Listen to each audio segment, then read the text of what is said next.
বীরভূমের নলহাটির ছোট্ট রাহাত শেখ বিরল রোগে আক্রান্ত। 2 বছর 2 মাসের এই শিশুকে বাঁচাতে প্রয়োজন 16 কোটি টাকার ইঞ্জেকশন। টাকার অভাবে চিকিৎসা শুরু না হওয়ায় মাথায় হাত তার পরিবারের। রাহাত আক্রান্ত স্পাইনাল মাস্কুলার অ্যাট্রফি রোগে। ধীরে ধীরে তার শরীরের অঙ্গ প্রত্যঙ্গ কাজ করা বন্ধ করে দিচ্ছে। চিকিৎসার জন্য প্রয়োজন 16 কোটি টাকার জল জেন্সমা ইঞ্জেকশন। তা না হলে 3 মাস অন্তর দিতে হবে প্রায় 2,70,000 টাকা দামের ওষুধ। কৃষক পরিবারের সেই খরচ যোগানো কার্যত অসম্ভব। ছেলের প্রাণ বাঁচাতে আশিস বন্দ্যোপাধ্যায়ের সাহায্যে পৌঁছন জেলা পরিষদের সভাধিপতি কাজল শেখের কাছে। অবশেষে রাহাতের পাশে দাঁড়ালেন কাজল শেখ। আজ জেলা পরিষদের শিশুটির পরিবারের হাতে তুলে দিলেন 2,70,000 টাকার চেক, যার মধ্যে 50,000 টাকা জেলা পরিষদের তহবিল থেকে ও বাকি 2,20,000 টাকা তার নিজস্ব ওয়েলফেয়ার সোসাইটি থেকে দেওয়া হয়েছে। কাজল শেখ বীরভূমের মানুষজনকেও এগিয়ে আসার জন্য আহ্বান জানিয়েছেন। রাহাতের বাবা মায়ের অ্যাকাউন্টে সাহায্য পাঠানোর জন্য আবেদনও করেছেন। অবশেষে আর্থিক সাহায্য পেয়ে কিছুটা হলেও স্বস্তি পরিবারে। তবে এখনো অনেক পথ বাকি। বাঁচানোর লড়াইয়ের আশার আলো দেখছেন রাহাতের বাবা মা। রাহাত শেখ আমার পাশে দাঁড়িয়ে আছে। 2 বছর 2 মাস বাচ্চাটার বয়স। ওর বাবার নাম কলিমুদ্দিন শেখ, বাড়ি হচ্ছে নারায়ণপুর, রামপুরহাট বিধানসভা। বাচ্চাটা স্পাইনাল মাস্কুলার অ্যাট্রফি রোগে আক্রান্ত। এই রোগটার নিরাময়ের একটাই পথ আছে, সেটা হচ্ছে একটা ইঞ্জেকশন। সেই ইঞ্জেকশনটার বর্তমান বাজার মূল্য হচ্ছে 16 কোটি টাকা। এবং এই বাচ্চাটাকে স্বাভাবিক অবস্থায় রাখতে গেলে মিনিমাম 3 মাস অন্তর একটা করে ইঞ্জেকশন দিতে হয়। একটা করে মেডিসিনে পাওয়া যায়, সেটার নাম হচ্ছে এফডিসডি।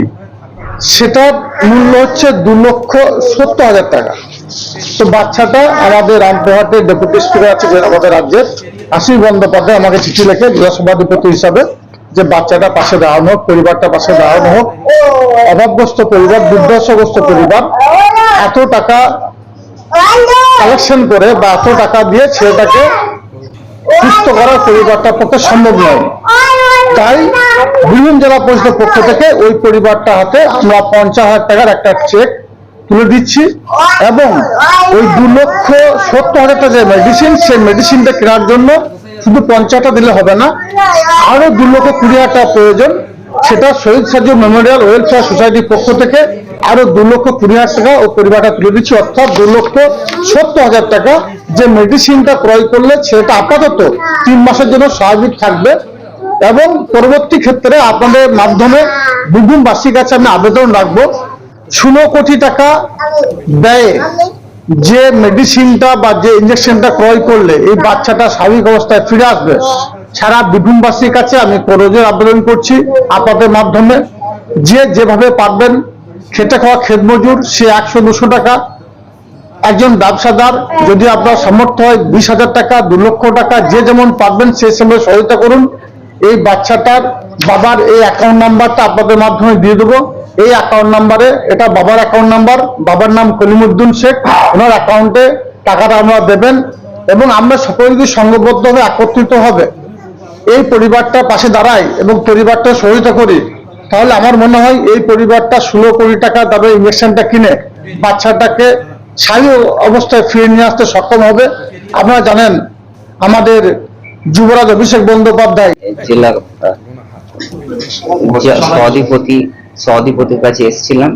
আর তিনি আমার সন্তানের ওষুধের জন্য সাহায্য করেছেন। একটা ওষুধ যেটা রিজনিক্লাম নাম, যে ওষুধটার দাম হচ্ছে 2,70,000 টাকা। যেটা লাগবে 3 মাস মতো ওষুধটা চলবে, এখন ওজন কম আছে। ওই ওষুধটা সভাধিপতি স্যার আমাদেরকে দিয়েছে। কি সমস্যা আছে আপনার বাচ্চার? Spinal muscular atrophy. কোথায় কোথায় ঘুরেছিলেন? আমি কলকাতার অ্যাপেলো গেছিলাম। অ্যাপেলো থেকে ওখান থেকে আমাকে বলা হয় যে ওষুধটার দাম অনেক, 16 কোটি টাকা দাম, যেটা তোমরা কিনতে পারবে না বা তোমাদের আয়ত্তের বাইরে ওষুধটার দাম। তা তখন আমাকে বলে দেখো পিজিতে গিয়ে, আমি পিজিতে আসি, ওখানে দেখাই, দেখার বাদে এমনি চলছে, ওষুধটা পাচ্ছি না। ওষুধটা আমাদের দেশে সরকার থেকে দেওয়া হয়। আর সাহায্যটা করলো, কতটা খুশি? অনেক খুশি। কি বলবো? সভাধিপতি বীরভূম জেলার সভাধিপতি কাজল শেখ স্যার, খুব ভালো লাগছে। ধন্যবাদ জানাই, হ্যাঁ হ্যাঁ, অনেক অনেক অনেক খুশি। ধন্যবাদ জানাই স্যারকে আমাদের পাশে, ফ্যামিলির পাশে দাঁড়ানোর জন্য। আমার নাম কলিমউদ্দিন শেখ, বাড়ি জয়পুর, কোন বিধানসভা? বিধান নলহাটি।